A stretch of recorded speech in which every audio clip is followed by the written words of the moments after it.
Alright guys, so I'm going to start with the wire harness installation back here behind the push button.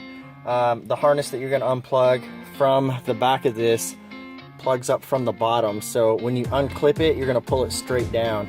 And you just reach around here, and the tab is actually on the back side. So let me show you on our corresponding one. So the connector is like this, it plugs up into it. The release tab is on the back side, so you're going to push it in, pull it down, and then you end up with this right here. So our T harness is going to go over here. I route it back behind the dash panel, obviously, and you're going to plug in the mating connector to the OEM connector, and then you're going to plug our matching connector back in to the ignition solenoid.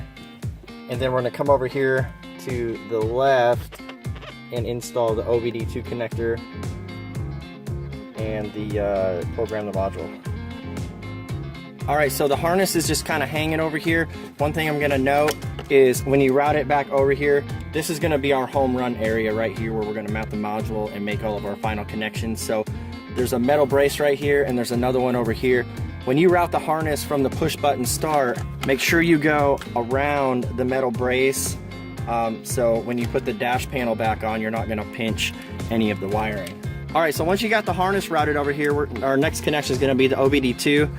As you can see, ours has a one male that plugs into the OEM side, and then we have two dongles here. One plugs back into the metal bracket, the other one is it's basically like a built-in T harness, so you can use it for a GPS or Wi-Fi module or just tidy it up here.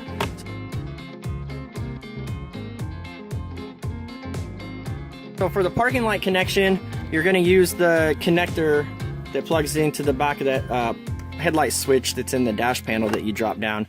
So it's the connector that looks like this. There are 4 wires in the back of it on this particular vehicle, and the one you're looking for is the white brown. It's going to be the third one over, which is white brown, which also could be white light green, but check the install guide that came with your kit to be sure. So what we're going to do is take the little wire tap here, wrap it around, then you just take some pliers, vice grips, whatever you want, crimp it on the purple wire that comes from our remote start harness. You're going to strip back about 3/4 of an inch of wire. You're going to twist it, fold it in half, and the red spade terminal that comes with it, you're going to put it on there and then crimp her down. So you get a little tug test, make sure it's tight, and then it crimps right on here. So now your parking lights will illuminate when you activate remote start.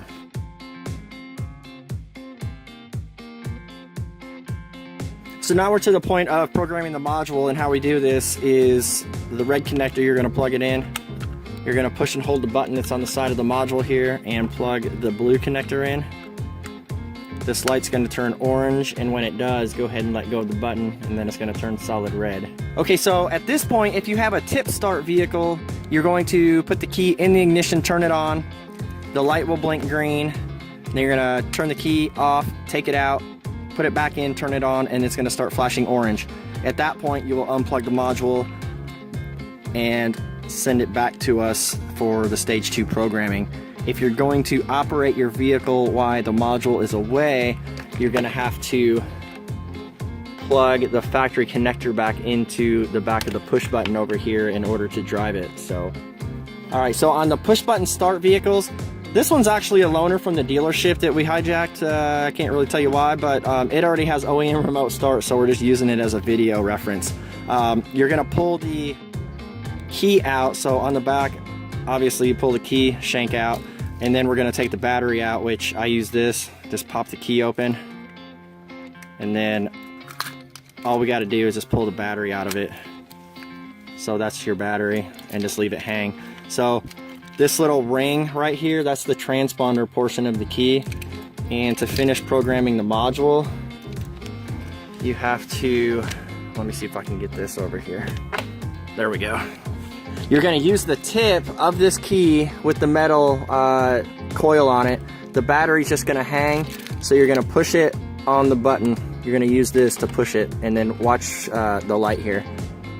So you push and hold it again, and then it blinks green. Push and hold it again, your ignition's off. And then we gotta turn it on one more time. So push and hold, and now we're blinking orange very slow, and that's what we need. So now go ahead and turn ignition off.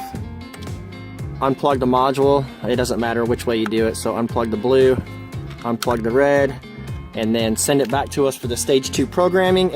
All right, so I just did the stage 2 programming. So when you guys get it back from us, what you're gonna do is plug in the red connector, plug in the blue connector. This light's gonna turn green for a couple seconds and then turn off.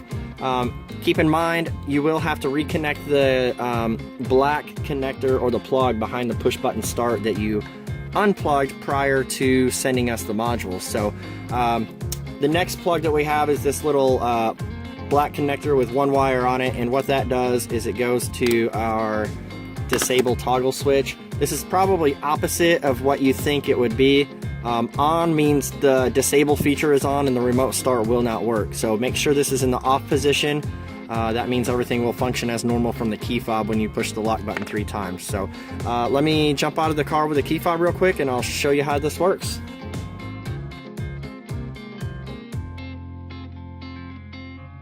On the key fob, like I said, this one already has OEM remote start.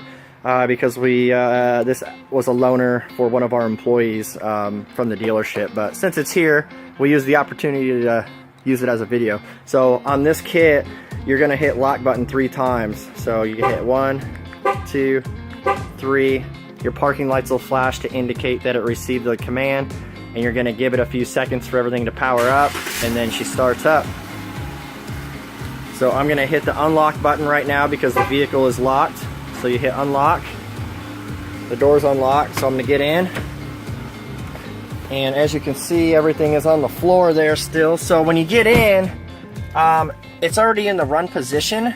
So all you have to do is push the brake pedal, which you probably can't see, but push the brake, take it out of park, and you can drive away.